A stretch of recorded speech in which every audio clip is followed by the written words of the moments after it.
Qizlar u yangiliklar olib keldim. Va'da qilganimdek, TOEFL IBTda qator o'zgarishlar kutilmoqda 2026-yil 21-yanvardan. Yaxshi xabarlar deb umid qilamiz. Shuncha tayyorlanganlarimiz endi osmonga uchib ketmasin.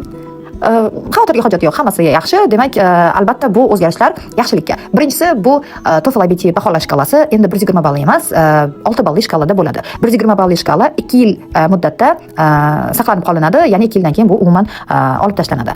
Undan keyingisi esa javoblar yanada tez, ya'ni 72 soat ichida chiqadigan bo'ladi sertifikati bilan birgalikda. Uchinchisi esa bu registratsiya yanada soddalashadi, registratsiya jarayoni soddalashadi va to'rtinchisi bu barcha test markazlarini yangi jihozlar bilan ta'minlashadi. ITS tashkiloti ayniqsa listeningga kerak bo'lgan jihozlar bilan. Aytgancha, endi writing sectionda, ya'ni writing qismida 24 balldan C1 daraja hisoblanadi va speaking qismida, speaking sectionda 25 balldan C1 daraja hisoblanadi. Hozirgacha bu ballar sal yuqoriroq balldan boshlab C1 hisoblanar edi. Demak, yanvardan yanada yengillashadi. Voy, Xudoga shukr, shuncha yengilliklar bo'libdi. Tezroq yanvar kelsin.